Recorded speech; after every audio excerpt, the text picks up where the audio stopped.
కాంగ్రెస్ పాలన కాంగ్రెస్ పాలన కాంగ్రెస్ పాలన down down down down down down down down చెప్పాలి చెప్పాలి చెప్పాలి చెప్పాలి కాంగ్రెస్ పాలన కాంగ్రెస్ పాలన డౌన్ డౌన్ డౌన్ డౌన్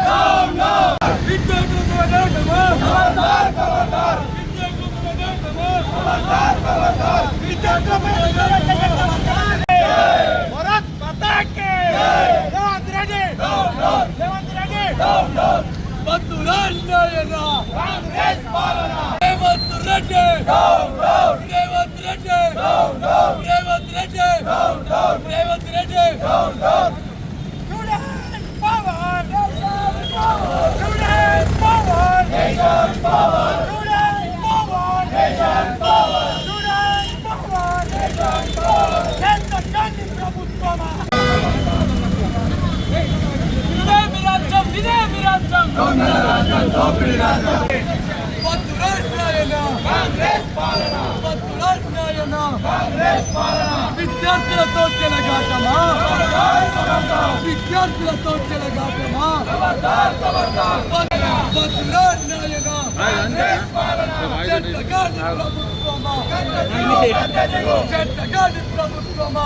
ధర్నా చేయడానికి ముఖ్య కారణం రేవంత్ రెడ్డి విద్యార్థులను పట్టుకొని క్రిమినల్స్ అని మాట్లాడతాడా?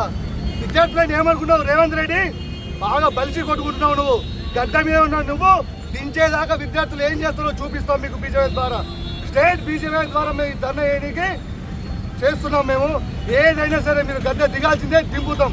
విద్యార్థిని పట్టుకొని క్రిమినల్స్ అని మాట్లాడతావు నువ్వు. నీకు ఏం నోరొచ్చిందాయా? ఎందుకు అంత బలుపు అయిపోయిందా నీకు?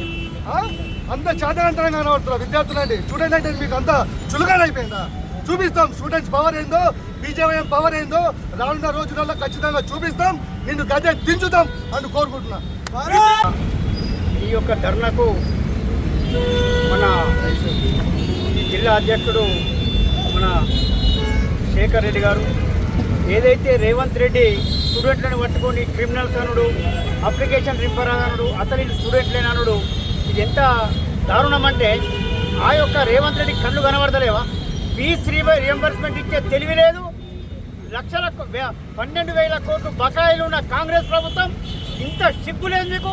ఇంకా మీకు స్టూడెంట్లనే నైతిక హక్కు మీకు ఇక్కడ అడుగుతున్నాను. మొదలు మీరు చిత్తశుద్ధి ఉంటే యాజమాన్యానికి ఇవ్వవలసిన ఫీజు రియంబర్స్మెంట్ బకాయిలు పూర్తిగా చెల్లించాలి. మీరు మా యొక్క విద్యార్థులని ఏదైతే క్రిమినల్స్ అప్లికేషన్ నింపరాన్నారో బేషరతుగా క్షమాపణ చెప్పాలి. ఒకవేళ మీరు క్షమాపణ చెప్పకపోతే మిమ్మల్ని వదిలిపెట్టేది లేదు. మిమ్మల్ని మేము భారతీయ జనతా పార్టీ విద్యార్థుల పక్షాన మేము నిలబడతాము. విద్యార్థుల పక్షాన మేము ఆందోళన కార్యక్రమం చేపడతాం.